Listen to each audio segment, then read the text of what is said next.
It's a Monday after the Wimbledon final Sunday, and usually Mondays are dull, drab and boring, but not the Monday that comes after a Wimbledon final, because there is so much to talk about, and especially the final that we witnessed this time around, 2023. I'd be very honest, I didn't think that it'll go to the fifth set, just the way Novak Djokovic has been the last few years. You have upcoming players that seem to be the challenger, but when they come up against someone like a Novak, it's always one-way traffic. That wasn't to be. Carlos Alcaraz on grass, not his favorite surface, beating someone who dominated that surface and already was being spoken of in the same breath as Pete Sampras, like Roger Federer. That was Novak Djokovic with the kind of dominance that he showed. So this was a surface where you thought maybe again a Djokovic would be a clear winner, considering that these two had played on clay, which is a surface that would have kind of suited Alcaraz, yet Novak Djokovic won, so nobody really gave him a chance on grass. Yet the unthinkable happened. What we're going to be discussing in the next half an hour, our debate, is that with the glimpses of the form and brilliance that Carlos Alcaraz has shown in his very short career, can we say that he is a future great? Or do you think this is just like a fleeting moment in the world of tennis, a few titles here and there, maybe 5, 6 or whatever? Or do you think no, future great? By future great I mean a 15, 16 Grand Slam plus sort of a player. I don't want to say 20, though that seems realistic, but the reason I'm going to say 20 is because people like Federer, Nadal, Djokovic have spoilt us. Never did you imagine 20, but now they made it so common that now you tend to look at anyone as a great with 20 slams. So I'm not going to go there at 20 slams. Anyone over 12, 13 slams is going to be a great. Is Carlos Alcaraz that? That is what we're going to debate. But before we try and answer that question, my question to my fellow panelists is, was the final that you saw this Sunday the best Wimbledon final? If not the best, where? Or if it is the best? Third best. Let's start with Shane. Third best. The best for me will always remain 2008, if you're talking objectively. Second best, 2019. Because again, Djokovic saved 2 championship points. That was crazy. Why I'm not comparing or putting 2019 higher is because that was still very much a spent force Federer. 2008 Federer was Federer at his peak, Nadal at his peak. I don't think you're getting that in a long time. That final spoiled us. Okay, so 8 is number 1. 8 number 1. 19 is 2. This would be number 3 okay. if I'm ranking. Okay. I'll place it at number 4. 4? Oh, yeah. Interesting. So 2008, 1. 2019, then third would be 2009, Federer versus Andy Roddick, Wimbledon final. I remember that one. Oh, what an epic final that was. I think the last set was in tiebreakers. Federer, at that time, I think Federer won on tiebreakers. Yes, he did. So every set, he had not broken him. Exactly. And just in the last, he got one break and he in fact, won I think he lost the first set, Federer, to Roddick. And so I think 2009 and 19, I somehow, maybe I can't place them both at number 3. So 2009 and 19, I'll somehow put them both at number 2 and maybe this one at number 3. There'll be 4 if there are 2 people. Yeah. No. For me, 2019 up top. 19 number 1. 2019. Why did you put 19 at 1? For the fight that I saw, I think over there. Of course, very subjective because you saw a tremendous fight from Federer in 2008 as well. But 2008 comes second for me. For the exact reason, let's say that Shane said that 2 championship points was saved in the 2019 final. So that just added a little more thrill to it. And for me, that was, just top level or top brass composure, temperament and fight from an athlete. So 2019 up top, even though it was a result that went against my wishes, but 2019, but 2019 up top, 2008 next. They're both Federer fans. Yeah, and he's also a Federer fan. 3 Federer fans. Third would be the one that we witnessed yesterday. I would also, I'd actually go with Shane. I'm putting 2008 first because of 19, because I thought that it was a even contest, 2 heavyweights playing against each other, and I expected it to be a thriller, and it did turn out to be one. 2008, nobody had given Rafa Nadal any chance, especially when On- he had lost on grass and he on had grass. lost the previous Previous year's year. final straight sets. So it was a no contest, and it's only later we found out that he kept crying that last time when he lost straight sets. He sat under the shower and kept crying for hours and thought that no, I'm not going to. And then came close to not winning it, then winning it. You know, there were lots of ups and downs. It's getting dark and you're playing. And an emergence of a young kid on the block, beating the reigning king on grass. At that time, he was unbeatable, Federer, grass, you know, on grass. So that context, 8 first, 19 second because of those match points and whatever. The only reason I won't take the Roddick one because I don't have too much memory, which tells me that it's not one of my favorites. Also, because I think Roddick, I mean, he was good, but he'll never be in the conversation for the GOAT debate. And whenever there's like GOATs playing like Federer, Joko, Nadal, It just Federer, goes higher. yeah, I just like because these guys. Actually, I agree. I didn't remember 2009, and I was again diehard Federer fan. Got me into tennis. I didn't remember that final until you mentioned it just now because it was not bad. But the problem was Roddick by that point was very much a spent force. And he was a spent force because Federer only exposed his game. I somehow it amazes me that not a lot of people are mentioning about 2009. that final, because I clearly remember watching that Wimbledon final, and I thought that it was one of the greatest. at that It's time. really good, no two ways about It it. was But one of the greatest finals. But Sometimes, no, I agree with you. I- A game could be really good, but sometimes it's who. So, for example, I let's say get in your cricket, India could have played an outstanding game against West Indies, right? But Liverpool. But you'll never really in remember it. India, Pakistan, even if it's like we'll always pick. close, it But just Roddick that day was very good, and I remember Federer had to, I think he fired some record number of aces to get past Roddick. I mean, I'm guessing there must have been a lot of aces the other side also because Roddick was a Yeah. Roddick was, in fact, pretty much only serve. yeah, that's what I'm saying. That Must one have been boom too serve many- and that's that. Too many aces that day. I don't remember much about. In fact, the score line. I remember he lost the first set to Federer, and then it went Yeah, into 7-5. He lost the first set. Then 1-2 tie breaks. 7-6, 7-6. Then Roddick won 6-3. And then the last one went to 16-14. Yeah, this was in the era when you didn't have the tie breaks for the Yeah, final For the set. final, So it went very long. No, scorecard pretty exciting, yeah. But third, which is on most of our list, is the one that we're going to talk about. And again, it's exciting for various reasons. One, because the man who ended up winning lost the first set 6-1. Yeah. You know, so from there on, I don't think anyone would have given Alcaraz a chance. Imagine if you're a betting man.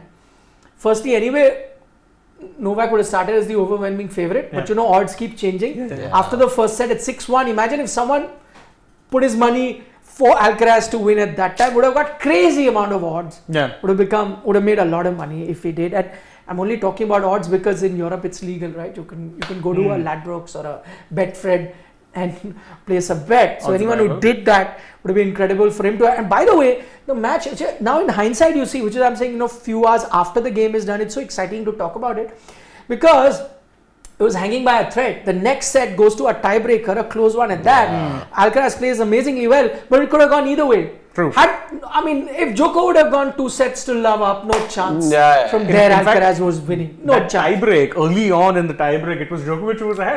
He- So Alcaraz actually had to come back Come from back. that I point. think it was 3-5 at one Yeah, point, yeah. and then he broke him once on the serve. On and the serve, then ended up getting those. He got like a rally of 2-3 points. Exactly. Then ended up managing to get, because see, it's 8-6. Remember, first to 7 is the tie-break rule with a lead of 2. So Yeah. they couldn't get to that first of 7 without a lead of 2. So imagine Djokovic, if again, I'm saying such close margin, he wins first one 6-1, wins the next one 7-6, which he was like a few points away. From there on, whatever Alcaraz does. I think for me, the turning point was the third set, that fourth game, the 26-minute. The 26-minute and 2-second game. when you saw what 13 deuce. You had 13 deuces and Alcaraz won it on his 7th break point. 7th break point. At that point, I think I remember someone, I think our editor, our editor Samya was asking the rules, which is saying, why is it that he's reaching here and not? I said, well, that's tennis's unique rule. You need that 2-point advantage. Yeah. I'm saying, if you're wondering how frustrating it can get, this. Yeah. Deuce advantage, both sides, 7 break points, and then when he finally broke, because you see how it badly deflated Djokovic, that from going 3-1 or 4-1 up, it was just 6-1. Yeah. The next 2 sets were, you don't even remember them because it was just so... But players do, like for example 6-1, I think even Alcaraz did it in the first set. After some point you realize, okay, now I'm not going to give my best in Exactly, this set. This set is done. So he could have finished at 6-3 also, something there or thereabouts, but said no. I'll just give up my energy. Same, I think Djokovic after that probably would have said, done. Let me just let this set go. Why waste my energy? Let me come back next set, which he did at 6-3. And then the decider of there, Alcaraz breaks in. Now to the question, let's get everyone to answer. Is he a future great? Is he a 14, 15 plus Grand Slam kind of a guy? If not more. I think if not yes. more. Huh? I think yes. Because when he arrived into the scene, Carlos Alcaraz, I think people had already started talking about it. I remember, we've been hearing this name that perhaps he's the next big thing, especially on clay, that everybody was talking about. And now he's won 2 Grand Slams, one on hard court and both one on hard court. grass. Yeah, one on hard court, the other on grass. Yeah. Neither of which are on clay. He's not won. He's won a Masters in clay. I think Madrid Open. He's won How twice. many you reckon he's getting? Just a wild guess. See, can't say much, but you also have to see that maybe Djokovic, I still feel that he will win a few more Grand Slam titles in next few years if he lasts that long. But I think Alcaraz might just finish somewhere close to 20, if not more than that. Yeah. That's a big call. No, I agree with him. You know why? Because If again, not more. Yeah, with the people have always been talking about, and the ATP in particular, I think have been very keen to push this idea for the next gen. All the players marketed in that so-called next gen, Alcaraz was nowhere. He just burst onto the scene as an 18-year-old. Who are the next you gen? were talking about Zverev, exactly, Medvedev, Yannick Sinner, Tsitsipas. Nowhere, Tsitsipas. You go, exactly. Yannick The Sinner talk was around these steamrolled by guys. Djokovic, like a joke. Yeah, to gauge what he is, I'm going to quote what Novak Djokovic has said after the final is done, and I think there's no bigger compliment than that, where he says that he's got a bit of Federer, he's got a bit of Rafael Best Nadal, of all 3 worlds. and he's got a bit of Novak Djokovic. And imagine what a scary thought that could be, that a guy could be a mixture of these 3 players. So that's what Novak Djokovic has said about Carlos Alcaraz. Alcaraz was asked that Novak said this about you, and he's like, I'm really happy that he said that. And then the way he is, if you've seen him, he's a very sweet guy, but he's been cocky sometimes. There have been some comments where he's like, I'm not saying cocky, but maybe because he has so much confidence in himself, and he's like, yeah, I think there is a bit of all. I am a complete player. He says it himself. So I think sometimes you need that kind of confidence. It could border on cockiness, and a lot of people might say, but I think it's more than cockiness. He has so much belief in himself that he genuinely feels he's an all sort of player, and you could see that confidence when he was playing yesterday. Yeah. What he knew at different stages, no, I've got this under control. He would be speaking to his, support staff, that team sitting there. That is like he knows. Again, not losing focus, and that's one problem with young players. What happens is you win a set or 2, and then you get so carried away, you start thinking so far ahead, you lose. He was like in the moment, all the time in control. Knew that. I think basically, I'm just trying to get into his mind. He knows that he has the game to beat anybody on a given day. Yes. Yeah. I think he has that confidence. That it's okay. We can actually see these stats. So his win percentage on first serve, 70%, and his service yesterday was real quick. This was the fastest that he had served all throughout this tournament. In fact, that was, and also what I liked was that when he was serving for the match, that last game of that match, even Djokovic acknowledged it. And he was serving big, because at times, when you know that, oh, I am about to win, for a 20-year-old guy who's playing his first Wimbledon final against Novak Djokovic, and you are up so close to that victory. I think he was really good when it came to serving out the match at that stage. So at times you tend to get a bit nervous, but going by his body language, it seemed he was real solid and nerves of steel. Did you see those 2-3 things that have now gone viral? Though Alcaraz, is Spanish, but he's never actually said that Nadal is his idol. In fact, Federer was his idol. Player that he always. I have read and heard that he has said. There is a video of his going viral in which he's a little kid. So where he says Federer. Where he says Federer, yeah. No, but I remember he has said that Rafa Nadal was my idol. Grew up watching him. No, he's inspiration. About Federer. That video I just saw.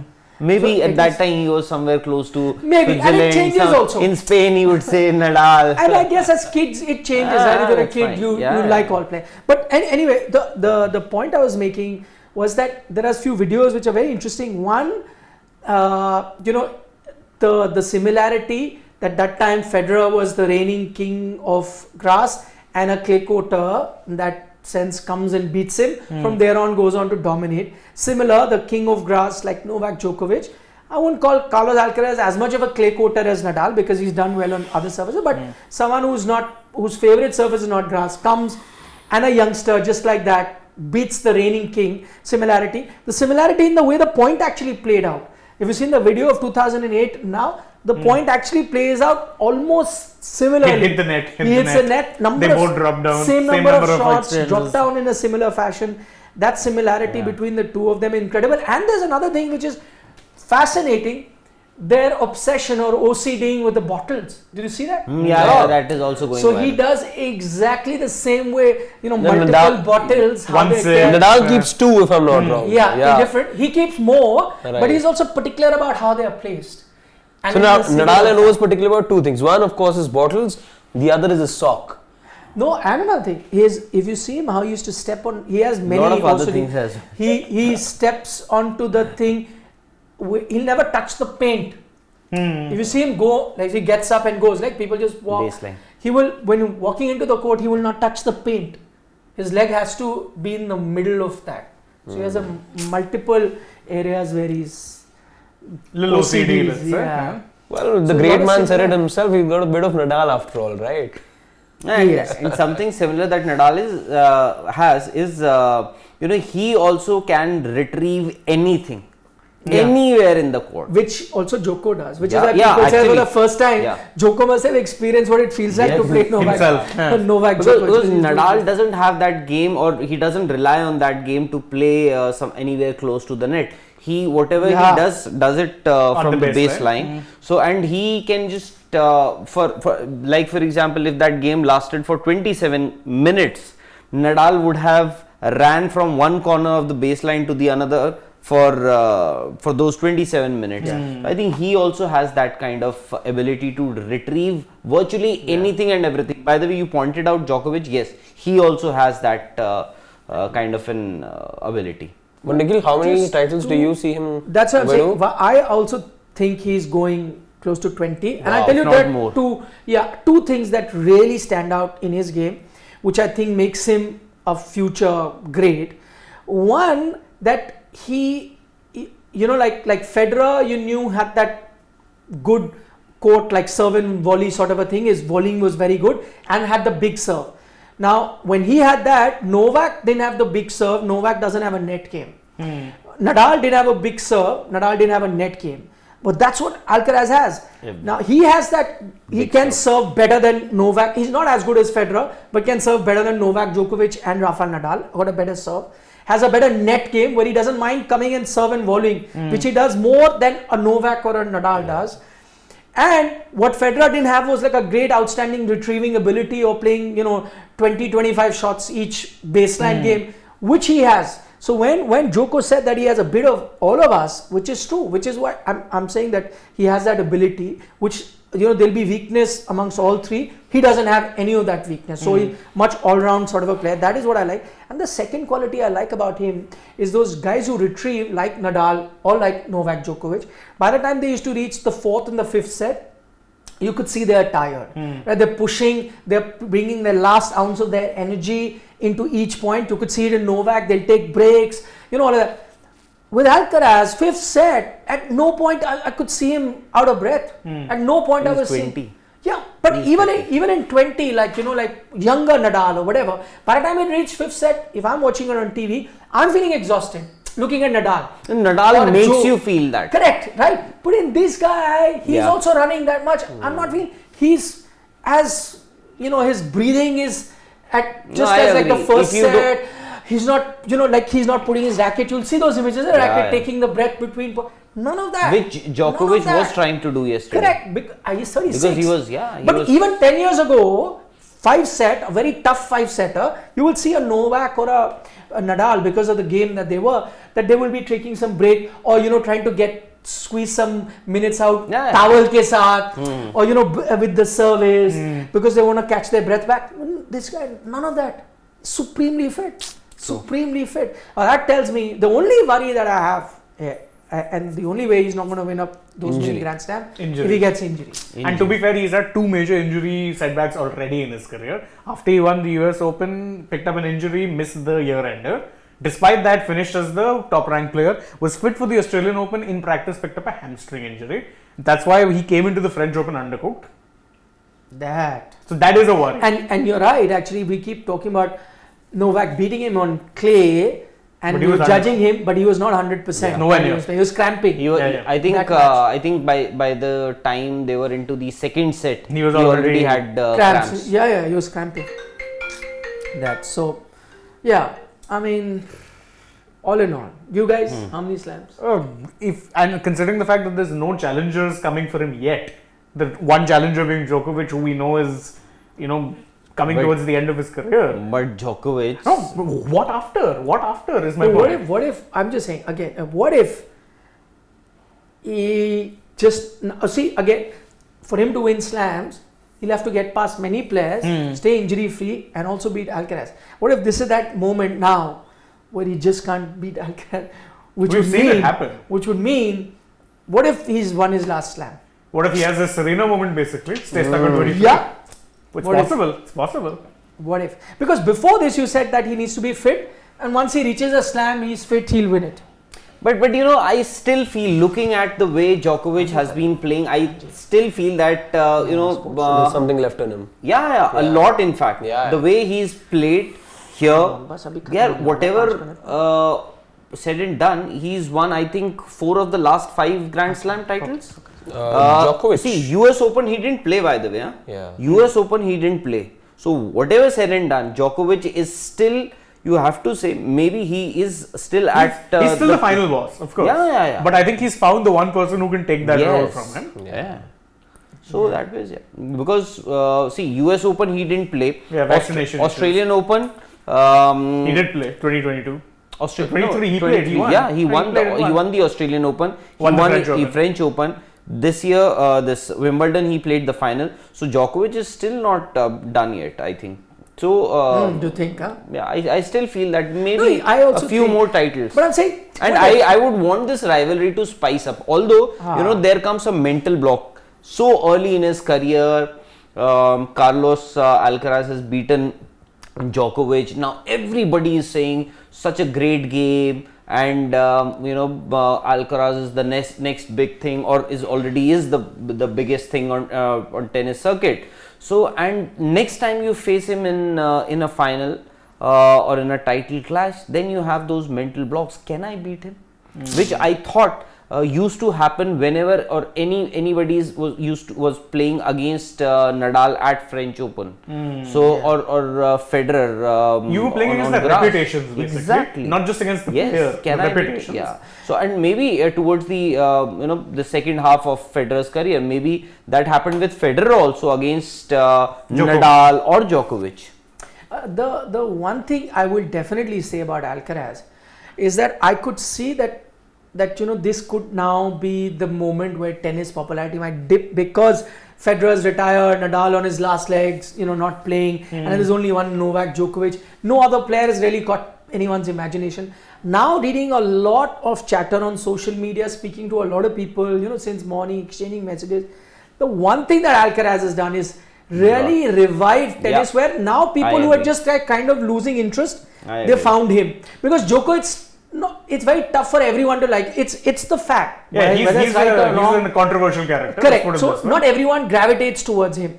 But now I think they found this one guy Yeah. that they're like, okay, now, people who are like Federer fan, Nadal fan, they were like, what do I do? I can't support Novak Djokovic because and they suddenly found a guy who's like, oh, I'm coming back to tennis. He is the guy who's I going to, agree. keep my interest alive in this sport. Today, in fact, I saw that visual. Do you see that Messi thing? Again, you have to be humble. Where he's like, I haven't met Messi ever in my life. I want to shake his hand. In fact, yesterday I remember there was one reaction also. One guy was joking and saying that, see, he's met Messi and then goes on he to wins Wimbledon. Wimbledon. The meeting the goat effect kind of thing. No, and it's always good to have a rivalry. Yeah. Particularly for a sport like tennis, which is individual based. And the point where tennis stands right now, you were, let's say, looking at a new champion. I think the game was looking for a new champion somewhere, because time and time again, let's say, of course, the Djokovic fans out there would totally be loving this point. Yeah. But let's say on the other side, where we've got other fans and other factions, people needed for the revival of the game, let's say, and it to not appear, just one man's backyard of sorts. You wanted a new champion, and the world got it. So I think there was the silver lining, let's say, for the others, who were looking for the game to be going through some sort of a revival. And yes, it's good that a new champion has emerged. On that note, thank you so much for joining us. Do send in your comments. We'd love to read them and kind of get a perspective of what you think, where Carlos Alcaraz can end up in terms of Grand Slams. But and are you also one of them that because of him you're now going to gravitate towards tennis? Let us know and subscribe to Sports Today. Thank you so much. Bye bye.